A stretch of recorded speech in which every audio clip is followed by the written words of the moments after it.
కొద్దిగా కష్టం వస్తే నష్టం వస్తే ఎలాగా భూ సంబంధమైన వారిగా మారిపోతున్నాం చెప్పండి.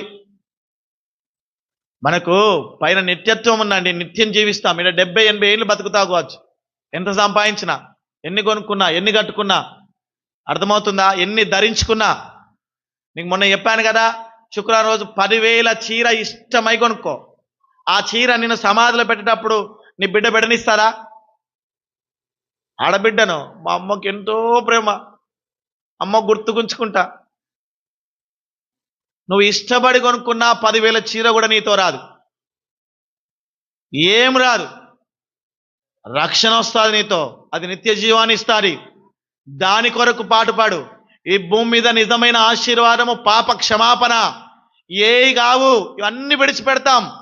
నేను కట్టుకున్న బిల్డింగ్ విడిచిపెడతా, నేను నడిపే కారు విడిచిపెడతా, నా భార్యను విడిచిపెడతా, నా పిల్లల్ని ఎవ్వరు రారు.